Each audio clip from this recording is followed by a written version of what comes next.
Hey guys, my name is Michele Park and I'm your PIO Live format expert. Today, I want to talk to you about how to teach to a multi-level class and guarantee that everybody in that room gets a great workout. Now you're probably thinking, what's a multi-level class?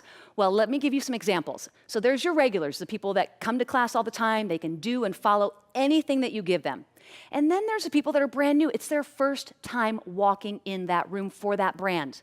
Then you have semi-regulars, people that come every once in a while, and maybe they're not 100% comfortable with the format or with the moves.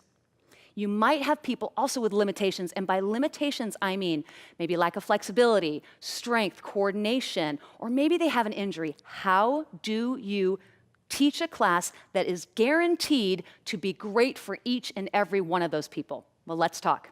Let's talk before, during, and after. What are some of the things that you can do?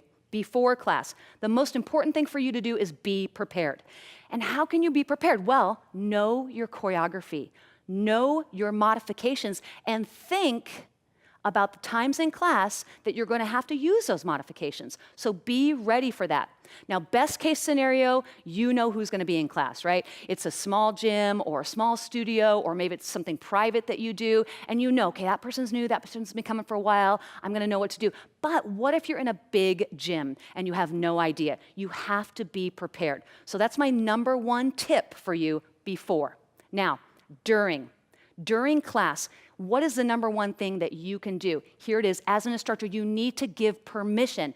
And by giving permission, I mean you need to say, you can go a little bit slower if you'd like. You can go a little bit harder. Take a modification. Drop down to your knees. You need to be the leader and the teacher and be effective in your cueing. So tell them it's okay to modify.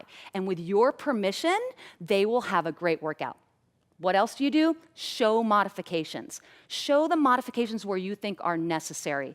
You know the best time for you to really assess that room is the first 5 minutes during that warm-up. You'll know right away who your regulars are. You'll know who the people are that are maybe brand new to the format. You might even be able to see where somebody has a limitation. So take that into account.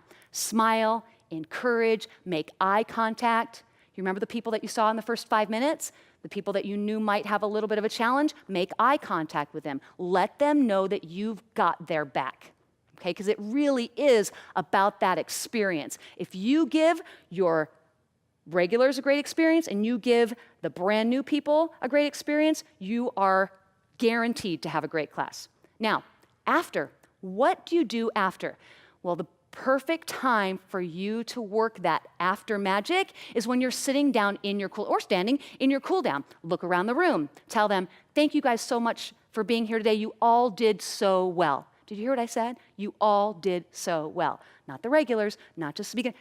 Everybody did so good. And then bring back to mind something that was a little bit challenging. So here's an example. You guys did so good today. Thank you so much for coming.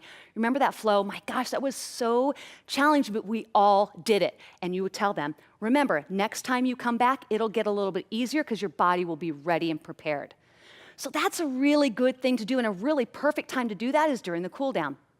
Last but not least, at the very end, when you are done, when you're walking to your car, when you're signing out, you think, what could you have done differently? Is there anything that you could have done better to make that a better class? Probably not, because I'm pretty sure you got this. And bottom line, guys, is it's all about the way you make them feel about themselves and the work that they just did. So you, as the teacher, as their instructor, need to be their number one supporter.